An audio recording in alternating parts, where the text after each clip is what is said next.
no paradigma atual da ciência, se anuncia que todos os seres vivos atuais e já extintos provêm de um único ancestral comum, famoso ancestral comum lá, nunca descoberto, né?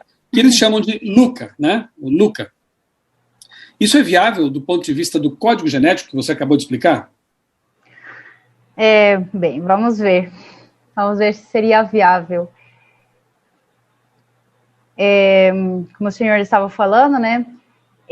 Se diz, no segundo paradigma atual na ciência, né, que todo ser vivo existente atualmente, né, ou já extinto, provém de um último ancestral comum universal chamado LUCA. E aqui é importante mencionar que ele não é considerado o primeiro ser vivo, né? Para chegar ao LUCA também eles acreditam que houve vários passos de evolução, né? Até chegar nesse ser chamado LUCA, que inclusive se considera que ele já era um eucarioto, né? Ele é bem esquisito isso. E depois ele perdeu a complexidade e se tornou uma bactéria. Mas enfim, esse último ancestral comum seria de onde proveria toda aí se vê, né, a árvore da vida. Se isso fosse real, né, então se esperaria que todos os domínios da vida, né, tivessem o mesmo código genético, né, já que seria tão difícil chegar num código, então, e todos os seres vivos proveriam desse ancestral comum único e universal, então precisaria que todos tivessem o mesmo código. Lembrem que código é o conjunto de regras usadas para a interpretação da informação no DNA. Porém, tem se estudado, né, depois do projeto Genoma, né, tem se estudado os genomas de inúmeros organismos, né, e se sabe também que tem uma ampla variedade de modificações nessa correlação entre códons e aminoácidos, tanto em genomas mitocondriais como nucleares de vários organismos. Então, o código genético, ele não é universal, como se dizia até faz pouco tempo, ele não é universal. Mas é estranho, né? Se ele não é universal, como é que todos os seres vivos proveriam de um único ser? É muito estranho. Então, por exemplo, aqui temos um exemplo de genoma nuclear e mitocondrial humanos. Então, no mesmo organismo, tipo, nós humanos, temos dois códigos genéticos. Um nuclear, né, e outro mitocondrial. A Rogéria Ventura, procurem palestras dela, ela fala fantástico sobre a Eva mitocondrial e ela é especialista nessa área, então é muito interessante. Ana, já está na minha agenda aqui uma live também para fazer com a doutora Rogéria. Com certeza. Muito bom, muito apaixonante. Nossa, fantástico. E então, no mesmo organismo, dependendo se eu vejo o código mitocondrial, o código padrão, eu vou encontrar um conjunto de regras diferentes, né? Então, vejam, por exemplo, aqui, não existe, então, uma lei física ou química que exija que combinação de 3 bases, né, nitrogenadas, que seria o códon, que vocês veem aqui, deveria corresponder a qual tipo de aminoácido. Não existe uma lei física ou química. Se existisse, então, sempre A ou A seria a isoleucina. Mas não, no código padrão seria, mas no código mitocondrial é metionina, né? Então, tem umas divergências. Portanto, a correlação entre códons e aminoácidos adota critérios arbitrários, completamente arbitrários. E a coerência interna em cada um dos códigos é vital, ou do contrário, não existiria vida. Então, vamos entender por quê depois. Se essa correlação é arbitrária, como foi definido esse código de correspondências tão precisas entre códons e aminoácidos? Vocês veem aqui, né? É muito preciso. E como eu falei, sempre o UU vai dar fenilalanina, o UC fenilalanina, não vai dar outro aminoácido. Então, ele é muito coerente dentro desse código. Se eu mudo de código, vai ser coerente nesse outro código. Mas não tem confusões entre os códigos. E será que ocorrências de fatos acidentais e sem propósito teriam conseguido fazer, né, esses diversos códigos? Então, vamos ver. O DNA, né, ele é transcrito no RNA mensageiro, então aí eu estou fazendo uma cópia da informação dos genes, e esse RNA mensageiro é traduzido a proteínas. Aí eu tenho uma codificação de proteínas.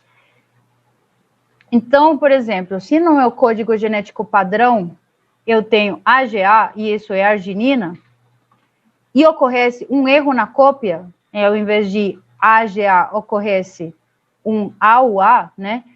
Isso daria isoleucina, né? Como vocês podem ver. AGA seria arginina, mas se troca G por U vai dar isoleucina. Aí ocorreu uma mutação, sei lá, aí vai dar um resultado diferente de aminoácido. Então, muitos acreditam, tipo, o código genético é só uma cópia de informação. Tipo, não tem nada de complexo nisso, né?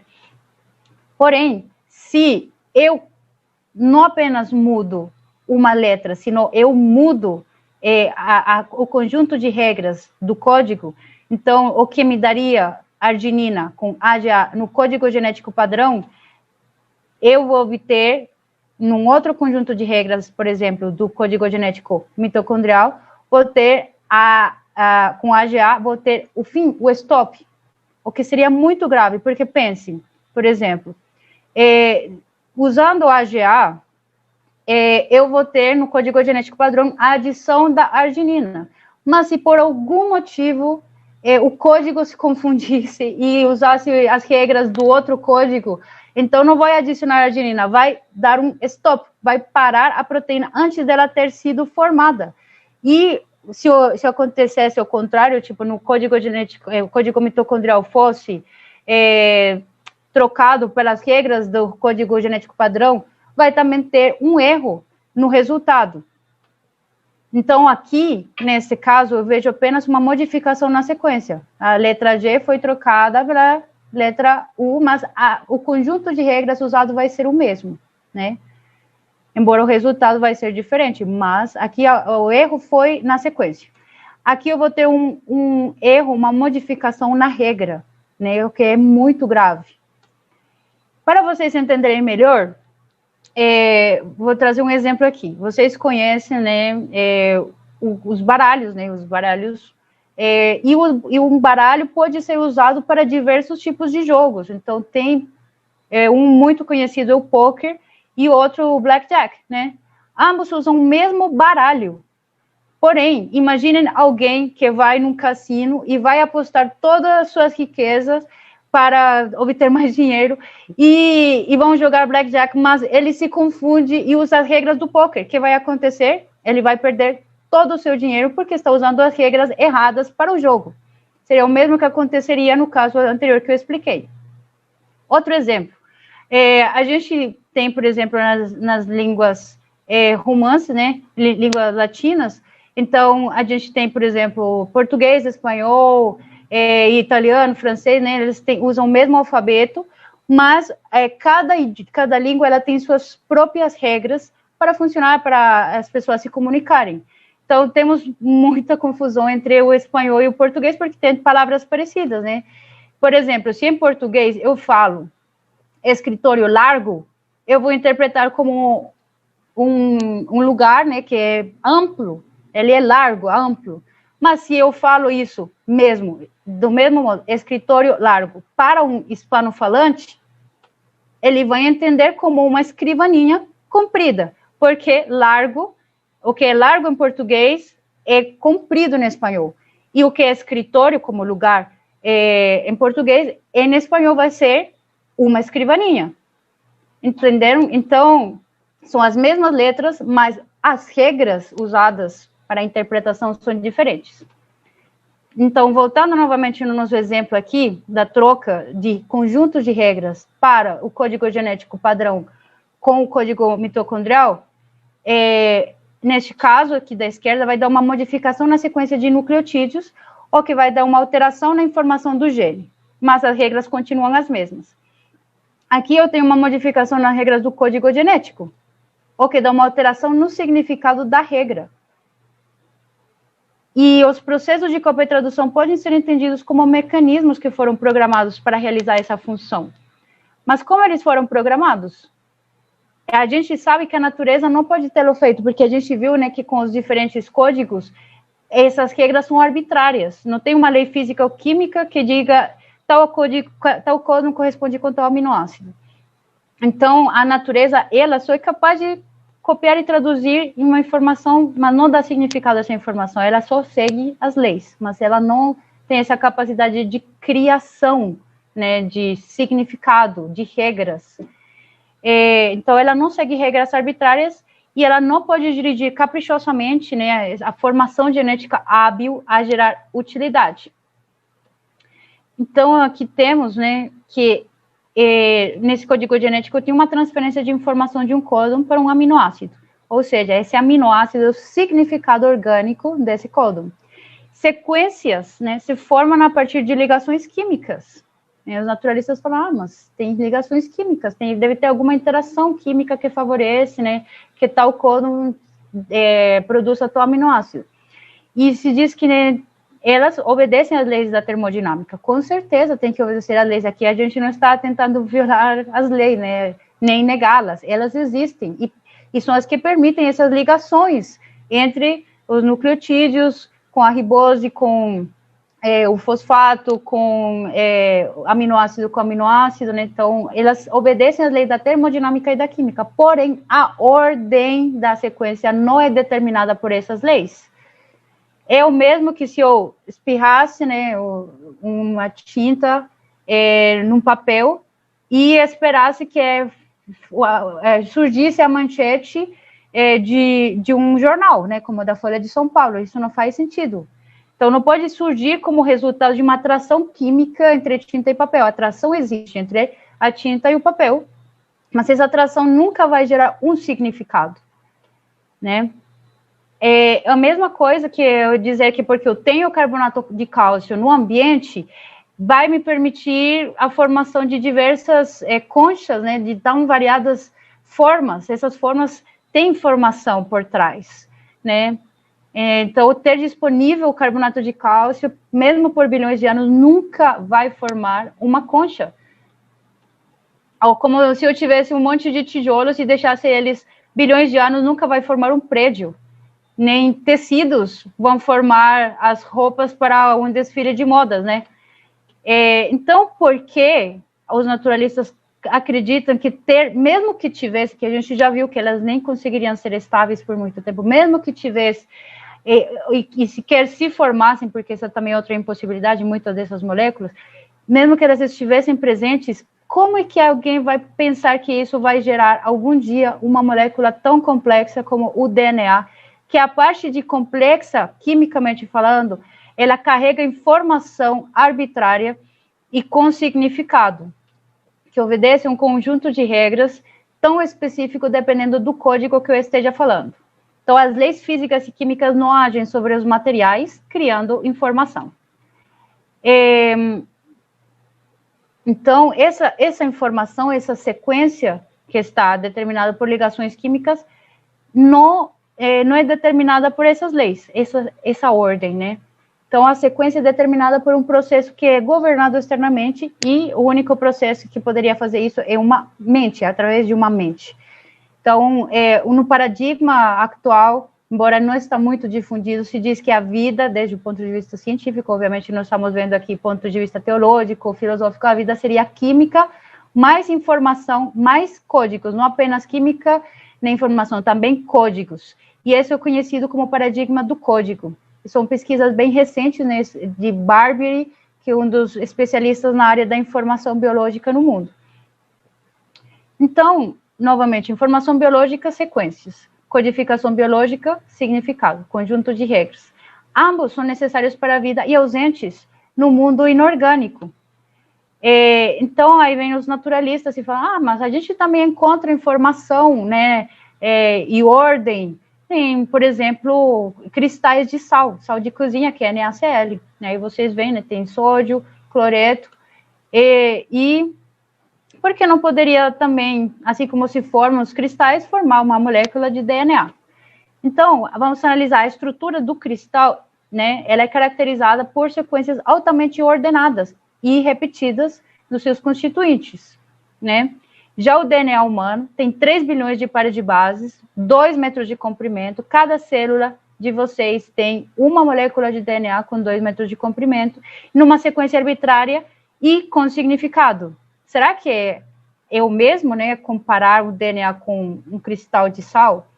Isso seria como comparar A, B, A, B, A, B, sendo, tipo, por exemplo, A, o íon sódio, e B, o íon cloreto, com uma frase como esta, né, escrita por uma mente inteligente. A gente foge da solidão quando tem medo dos próprios pensamentos. Uma frase com significado na língua portuguesa. Se eu coloco isso para um francês, talvez pegue alguma que outra palavra, mas não vai conseguir entender, porque ele não, a não ser que saiba português, né, porque ele precisa das regras do português, porque para expressar esse significado. Não são letras jogadas assim, como assim, não, elas carregam um significado. Então, a vida é química, informação e códigos. A vida e a matéria estão separadas por um grandíssimo abismo. A vida tem informação biológica, através das sequências, e tem uma codificação biológica, que é a que dá o significado a essas sequências. A matéria também teria isso? Não. Então, esse abismo nos mostra que a vida é feita de objetos fabricados, enquanto a matéria são objetos formados espontaneamente, como os cristais de sal, e objetos fabricados como o DNA. Na informação, né, é muito conhecida a teoria de Shannon, e ele diz assim, que quanto mais improvável é um evento ou sequência, mais incerteza ele elimina e mais informação transmite. Então, quanto maior o número de possibilidades, maior a improbabilidade de uma qualquer ser realizada. Assim, você vai transmitir mais informação quando uma dessas tantíssimas possibilidades ocorre. É como comparando, né, o jogo de pedra, papel, tesoura com a Mega Sena. Vai ser muito mais difícil você ganhar na Mega Sena do que nesse joguinho pedra, papel, tesoura, porque tem só 3 opções e uma delas você ganha, né? Já na Mega Sena são muitos números, não sei quantos são, mas são muitos, e muitas possibilidades, né, para escolher, e apenas uma vai ganhar. Então, nesse exemplo da informação de Shannon, a Mega Sena seria transmitida mais informação do que na outra, porque tem mais possibilidades e mais improvável uma desses resultados ser sorteado, no caso. Porém, esse formalismo de Shannon não pode medir ou detectar se uma sequência de caracteres é significativa ou se ela desempenha uma função de comunicação. Então, por exemplo, se eu fico com os olhos fechados teclando no meu computador e aparece uma sequência como essa, ela é uma sequência aleatória e muito improvável que alguém, ou inclusive eu mesma, repetindo o meu procedimento de fechar os olhos e teclar, aparecer exatamente a mesma sequência. Então, é muito improvável essa sequência surgir. Igual que esta frase do Érico Veríssimo, é tão difícil também de surgir pelo acaso. Exatamente igual.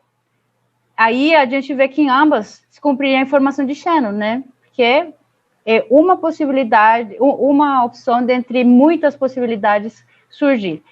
Agora, qual delas carrega informação funcional?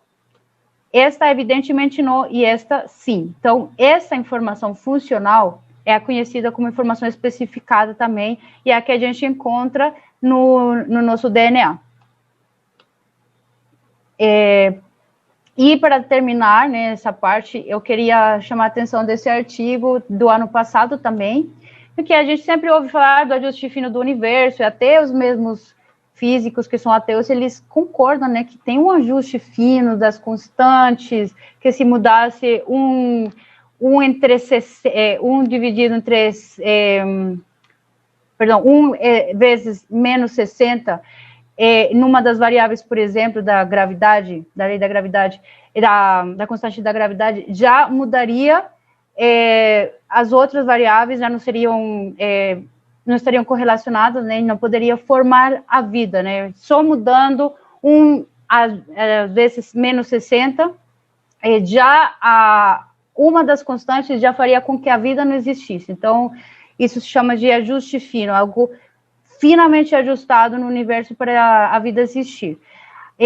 Mas, hoje em dia, está começando a se falar também na biologia, num ajuste fino dos sistemas biológicos, né? Por exemplo, em diferentes níveis, como proteínas funcionais, máquinas bioquímicas complexas, sem células vivas e redes celulares. E neste artigo, estudado isso desde a parte estatística.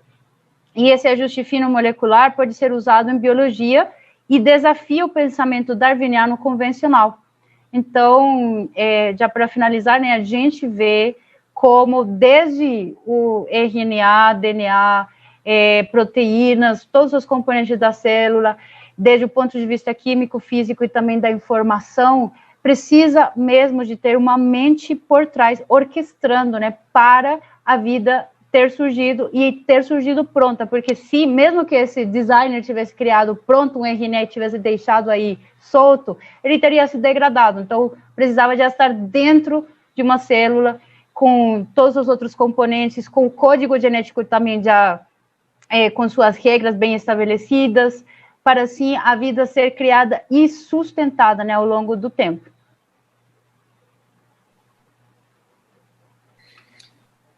Doutora Ana, olha, muito obrigado por essa aula tremenda, né?